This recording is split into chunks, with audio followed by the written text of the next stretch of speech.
It started with a knock, sharp, polite, but far too early. I checked the clock. 7:02 a.m. I was still in my robe, half asleep, and clutching a mug of coffee like it was the last warm thing left on earth. Through the peephole I saw him. Khaki. Pants, polo shirt tucked in tight, clipboard held like a weapon of bureaucracy, and mirrored sunglasses that made him look like he was about to write me a parking ticket in my own driveway. I hesitated, then opened the door just a crack. Good. "Morning," he chirped, far too awake. Just a friendly notice from the HOA. That phrase alone was enough to twist my stomach. I took the letter he handed me, crisp, printed, probably distributed to a dozen other homes in the area that morning. But it was my name at the top, my address, my yard, my land. The paper outlined, in firm but sugary language, that the HOA had conducted a recent review of property boundaries and usage zones. They were implementing new community landscaping standards to maximize neighborhood uniformity and protect community utility infrastructure. The stretch of land at the back of my property, a piece of wild, sloping earth I'd tended for years, was now reclassified as part of the shared community buffer zone. Effective immediately. No more feeders, no more planting, no more foot traffic. They had even itemized what counted as a nuisance or violation. I noticed overgrown grasses, intentional wildlife attraction, and unpermitted landscaping all made the list. I stepped outside as he started walking away, clipboard tucked under his arm like he'd just sold me a new insurance policy. "You said buffer zone," I asked. He turned, gave a practiced nod. "Yes, ma'am. Just a routine reclassification, nothing personal. But that's my yard." "Well, technically," he said, flipping his clipboard back open. "The last survey suggests that the final 20 feet of your lot is within the HOA's right-of-way for future development and infrastructure access. Emergency vehicle turnaround, that sort of thing." I stared at him. 20 feet. That was nearly a third of my backyard, the part that mattered most. I'd spent the last 5 years turning that scrappy patch of neglected earth into something beautiful. Not manicured, not landscaped, not HOA pretty, but real. I'd planted milkweed for monarchs, let the goldenrod spread, even seeded a bit of native prairie grass when no one was looking. I hung feeders in spring, watched chickadees and cardinals battle for seeds. Foxes sometimes trotted through at dawn, and in late summer, the place practically shimmered with bees and butterflies. But now it was a buffer zone. The next day, the EE signs arrived, red and white, factory clean, sharp edges, installed without a word while I was at work. They stood like warning flags at the edge of the meadow. Restricted access, HOA regulation, 14.7, no planting, no feeders, no foot traffic. Do not alter landscape, violators subject to fines. I counted 5 of them, evenly spaced like someone had used a measuring tape and a level. They stood just before the start of my wild grasses, interrupting the soft slope of the land with rigid rectangles of control. It wasn't the signs that got to me the most. It was the silence. No one asked. No one discussed. It was all decided on paper, tucked into meeting minutes and rubber-stamped behind closed doors. That land mattered to me in a way no one else seemed to understand. I walked out to the edge of the meadow and just stood there staring at the signs. Everything beyond them looked exactly the same. Grasses swaying in the breeze, dragonflies skipping above the flowers, the faint hum of bees moving from bloom to bloom. The fox trail still curved through the tall stems, faint but visible to a trained eye. The place didn't know it had been marked. Nature doesn't read regulations. I crouched beside one of the signs and ran my fingers along the base of the post. It was driven deep into the soil, probably cemented in. My hands brushed against clover and some early purple asters, their heads tilted toward the sun. I thought about all the hours I'd spent out here weeding, planting, observing, building something the HOA would never value because it didn't come from a catalog or match the neighbor's lawn. It wasn't about pretty hedges or perfectly edged turf. It was about life, about letting the land breathe, about the joy of watching something wild take root and flourish in a world constantly trying to pave things over. I didn't touch the signs. Not yet. That would have made me look angry, defiant. And I wasn't ready for that. Not because I wasn't angry, I was, but because I wanted to see what would happen first. So I waited. Not passively, not with surrender, but with purpose. And as I stood there in the growing warmth of the morning, coffee cooling in my hand, a bumblebee landed right on the corner of the sign nearest to me. It crawled across the bold red letters, as if they weren't there, its legs thick with pollen, wings humming like a low engine. Then it lifted into the air and floated toward the milkweed I'd planted 2 summers ago. I smiled. Let them put up their signs. Nature wasn't going to. Stop! And neither was I. It was almost poetic, really, the way the wind came in. 3 weeks after the signs went up, the weather shifted. Summer had been stubborn, lingering deep into September, baking the grass dry and curling the leaves before their time. But then one evening, out of nowhere, the sky turned the color of bruises. Low clouds rolled in with a sense of purpose, thick and heavy, as if the earth itself was holding its breath. I watched from the porch, drink in hand, while the first gusts bent the trees like dancers bowing too low. The signs stood straight then, stiff and unbothered, like little soldiers. But by morning, they looked different. I stepped outside barefoot, the air still buzzing with leftover static.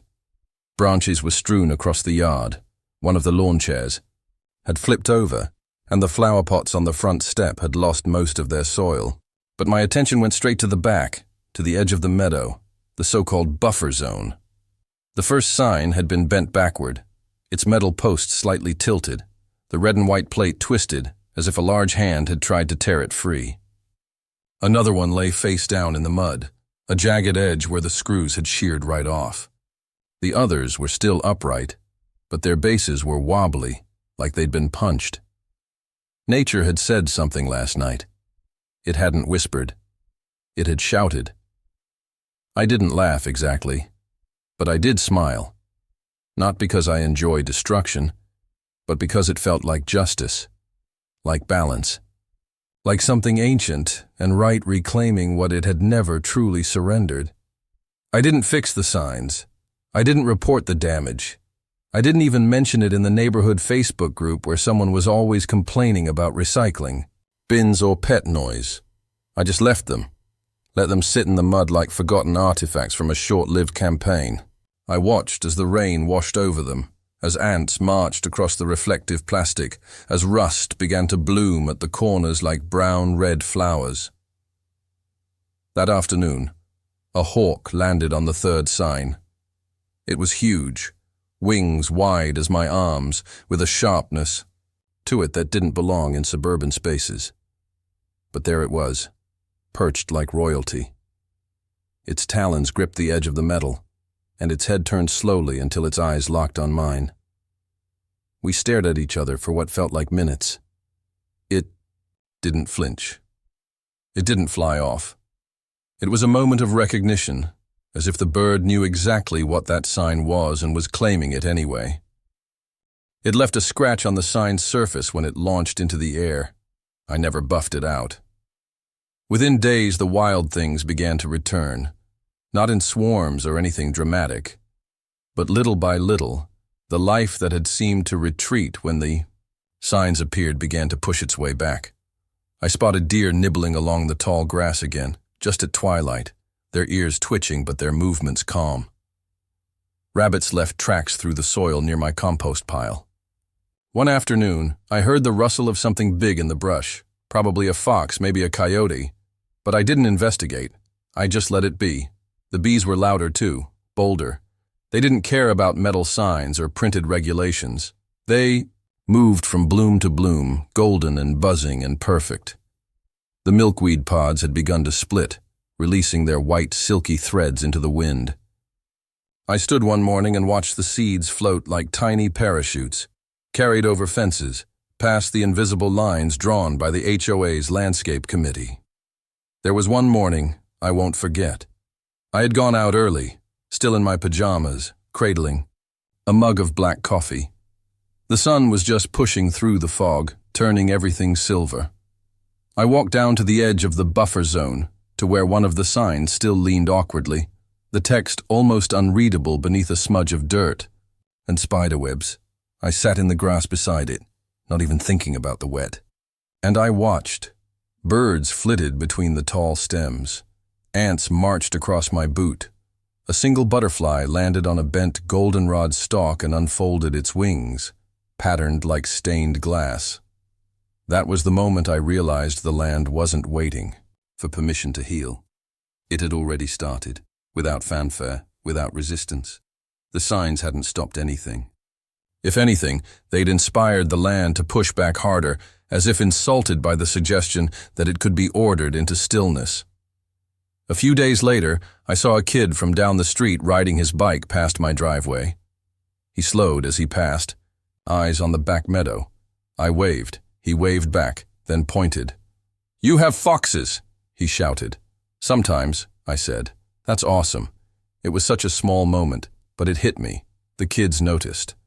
They weren't interested in the signs or the rules.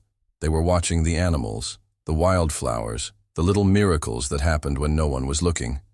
That's what they remembered. By the second week, the fallen sign had started to sink into the earth.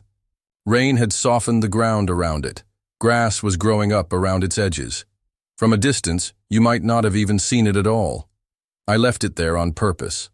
Not as a protest, not out of laziness, but as a quiet reminder. Nature does not obey signs. It never has. It never will. Let them try to categorize and regulate, to box things in and control what grows. The land has been here longer than their bylaws. The roots run deep. The wind is patient. The creatures know the paths, even when they're erased by men with clipboards. The signs may have been placed by human hands, but the land? It answers to something far older, something far stronger. The letter came folded in thirds, tucked neatly, into a plain white envelope with the HOA's emblem stamped in glossy navy blue on the corner. It was slid under my door one Thursday afternoon while I was out in the backyard, clipping back some overgrown stems and checking on the milkweed pods. I didn't see who delivered it. The paper was crisp when I picked it up, too formal for something as petty as yard management. And yet that's exactly what it was about. The tone was more severe this time, less friendly, less neighborly. A reminder that I was in non-compliance with the newly established buffer zone usage guidelines. The HOA had conducted a second review, and the condition of the area remained inconsistent with Regulation 14.7. There was a bulleted list of offenses: unauthorized bird feeders, presence of wildlife attractants, unapproved vegetation growth. At the bottom, in bold print, was the threat of escalating fines if corrective action wasn't taken within 10 business days. I read it twice. I didn't get angry, not immediately. I just felt tired. Not the kind of tired you get from staying up too late or working too hard, but the kind that settles in your bones when you realize the people making decisions around you are doing so without understanding, without care. They hadn't walked the land. They hadn't stood still and listened. They didn't know what this little piece of earth meant to anything living on it, and they didn't want to. I held the letter over the compost bucket, hesitated for a second, then let it fall. It landed among the carrot peels and wilted spinach. Leaves like it belonged there. Maybe in a few weeks it would turn to soil. That felt appropriate. That night I waited until the sun dipped behind the trees and the sky turned lavender. I put on my old gardening hoodie, the one stained with mud and time, and walked down to the back of the yard. The signs still stood, well, most of them. One had completely collapsed, the pole rusted through and leaning like a broken tooth. Another was barely visible beneath a sudden explosion of wild sunflowers that had sprung up in the past week. I hadn't planted those. They came on their own, volunteers, recruits in the quiet resistance. I brought a bag of seeds with me. It wasn't a grand gesture. It was just what I did, what I had always done before the rules changed. I scattered purple coneflower, black-eyed Susan, milkweed, bee balm, native plants that would draw in pollinators and add color in the spring. My hands moved without needing thought. The ground accepted them like it had missed the feeling. Then I stepped over the imaginary line, the buffer zone boundary they had mapped in some office miles from here, and I kept planting. Past the edge of what they said was mine. Past the posts and threats and absurd regulations. I didn't stop until I reached the tree line, where the meadow faded into young woodland. There I knelt down, pressed my palm to the ground, and whispered something I didn't expect to say out loud. Grow. Anyway. It became a quiet ritual. Every morning, I'd walk to the edge of the meadow with a cup of coffee and take in the changes. The vines grew faster than I expected, twining their way up the rusted poles. Creeping Charlie, clover, and creeping thyme formed a green carpet beneath the old signs. The bent one near the middle was now home to a nest of field mice, tucked carefully beneath a leaning piece of metal. I saw their eyes catch the morning light, tiny sparks of life peeking out from what was supposed to be an ordered, regulated zone. One afternoon, I caught a glimpse of kids walking along the edge of the yard. They didn't cross over, but they stared. A little girl, maybe 8 or 9, pointed and said something to her friend. I heard the word butterflies. A few days later, I saw chalk drawings on the sidewalk in front of their house. Swirling blue wings, yellow flowers. What looked like a fox with a crown. I hadn't said a word to them, but they were watching. They noticed. That mattered more than anything in the HOA letter, and they weren't the only ones. A woman from 2 blocks over stopped by as I was pruning some branches. "I love what you're doing back there," she said, almost in a whisper, like it was a secret. "Thanks," I said, not sure how much she'd seen. "We've lost all our monarchs. I haven't seen one in years. But the other day I swear I saw 3 right near your fence." I smiled. "They like milkweed. Plenty of that back there." She nodded, eyes scanning the tall grass and flowers like she was seeing it for the first time. Then she lowered her voice again. "Just keep doing it, don't stop." People were paying attention, more than I expected. Not everyone, of course. There were still neighbors who frowned as they walked past, who probably liked the neat lawns and stone walkways and the sense of order. But others were starting to understand that not all beauty fits inside a plan. A few of them even started making their own small changes. A patch of native grasses in someone's front yard, a butterfly garden sign in another. One man planted a redbud tree in his parkway strip and hung a tiny birdhouse from it. It was like a little wave rolling through the neighborhood, soft but steady. None of us said it out loud, but it felt like a movement, one that didn't need meetings or announcements. Just seeds and time. I knew the HOA wouldn't let it go forever. There would be more letters, maybe a fine, maybe another visit from the clipboard guy. But I also knew something had shifted, not just in the soil or the plants, but in us. In the way we were seeing the land, the way we were valuing it, and more importantly, in the way it was responding. The birds sang louder in the mornings now. The bees came in thicker clouds.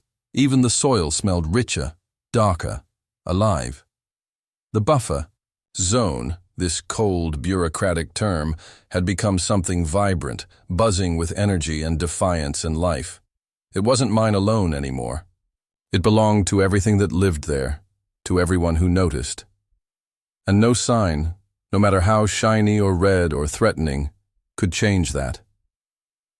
The land had already decided. It happened quietly at first. Nothing dramatic, no arguments in the street, or surprise meetings in driveways. Just whispers, curious glances. One neighbor asking another, "Did you see what she's done back there?" Then another, then another. Soon people who had once walked briskly past my yard now slowed down, lingering just a little longer near the fence line. Some even paused to listen. It was hard not to, really. By then, the meadow was alive with sound, the gentle hum of bees, the whisper of tall grasses shifting in the breeze, birds calling back and forth across the treetops. The land had bloomed defiantly. The signs still stood, at least the ones that hadn't been swallowed by wildflowers or rusted into skeletons of themselves. But they no longer meant anything. They were relics, forgotten by the very world they were meant to regulate. And the land, my land, had taken the stage in full glory. The milkweed stood tall and proud, bursting with pods, a beacon for monarchs. Goldenrod swayed like yellow fire in the breeze. Aster bloomed in clusters of soft purple, defying the HOA's sterile sense of order. The foxes returned, bolder this time, trotting through the brush like it was a private corridor. I even spotted a doe one morning, her coat slick with dew, grazing just feet from the toppled metal post where a restricted access sign used to stand. She raised her head, looked directly at me through the early mist, then continued grazing.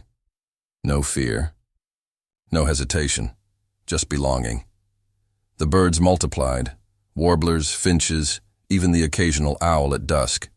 One evening I counted 5 different types at the feeder I had stubbornly left hanging on the old wooden post. It had been listed as a violation in that last HOA letter, but no one had followed up, not after the storm, not after the signs began to rot, not after people started asking questions. Not of me, but of each other. I heard whispers about a homeowners' meeting being scheduled. A quiet one, probably hastily arranged. One of the board members, I was told, had started rethinking the buffer zone rule. Apparently, his granddaughter had been the one who drew chalk butterflies after seeing mine in the yard. Funny how fast rules crumble when someone you love gets inspired. I didn't go to the meeting. I didn't need to. I stayed home, tending. To the land as I always did, trusting the roots I had planted, both in the soil and in the community, to speak for themselves. The real meeting, after all, wasn't happening in a carpeted clubhouse with folding chairs and an agenda. It was happening here, under the open sky, every day, with every bee that landed on a petal and every child that pointed and smiled. Late. In the fall, someone left a note on my porch, handwritten. Just a scrap of paper taped to a bag of wildflower seeds. Thank you for reminding us what matters. We're planting some in our yard this weekend. No signature. No need for one. I tucked it into my journal and planted the seeds along the eastern edge of the meadow where the morning sun hits first. The funny thing is, the land didn't just grow flowers and grasses and homes for wildlife. It grew connection. The neighbors who had once kept to themselves now stopped to chat. People compared seed mixes and asked about planting schedules. Someone even started a little native gardening club. Not everyone joined, of course. Some people still wanted their trimmed hedges and pesticide-perfect lawns. That was fine. Nature doesn't demand conformity. It only asks for space. As winter crept in, the meadow changed again. The colors faded, but the beauty didn't. The stalks turned golden brown, rattling in the cold breeze. The seed heads burst open, releasing their contents into the wind. I let everything stand. No cutting back, no pruning. The dried stems gave shelter to insects, food for birds, protection for the soil. I watched snow settle gently across the buffer zone, softening the shapes of the rusted signposts until they looked like nothing more than crooked fence stakes, forgotten and harmless. The wildlife didn't slow. Fox prints dotted the snow almost every morning. Once, I saw a rabbit hunkered beneath the heavy branches of an old shrub, its nose twitching as I passed. There was peace in that quiet, a sense of rightness, of place. Then spring returned, and with it came the final chapter in the sign saga. 1. Saturday morning, I woke to the sound of metal clanging softly, then the low rumble of a pickup truck. I went to the window and saw them. 2 workers in neon vests, moving deliberately, tools in hand. They weren't adding new signs. They were removing the old ones. No ceremony, no announcement, just slow, methodical removal. Each sign was unbolted, each post pulled from the ground with care. No one came to my door. No one handed me a letter. The last sign, bent and barely visible beneath a burst of blooming bee balm, was gently lifted and placed in the back of the truck. By noon, they were gone. I walked out to the place where the last post had been. The earth was disturbed but not damaged. I knelt down and pressed my hand to the soil. It felt warm, ready. Later that day, a few kids wandered into the meadow. I didn't stop them. No one did. They chased butterflies and crouched to examine. Beetles. One of them pointed to a bird nesting in the crook of a low bush and gasped like she'd found treasure. In a way, she had. There were no signs left, no rules nailed to metal poles, just land. Alive and defiant and completely free. Nature had won. Not through confrontation, not through noise, but through persistence, through presence. It had endured, adapted, waited, and then reclaimed what was always meant to be its own. And I had learned something too, that no regulation, no matter how officially typed or confidently delivered, could ever overwrite the quiet power of life returning to itself. That even the smallest rebellion, a feeder left hanging, a seed tossed into, wind can grow into something bigger than we imagine. That change doesn't always roar. Sometimes it blooms,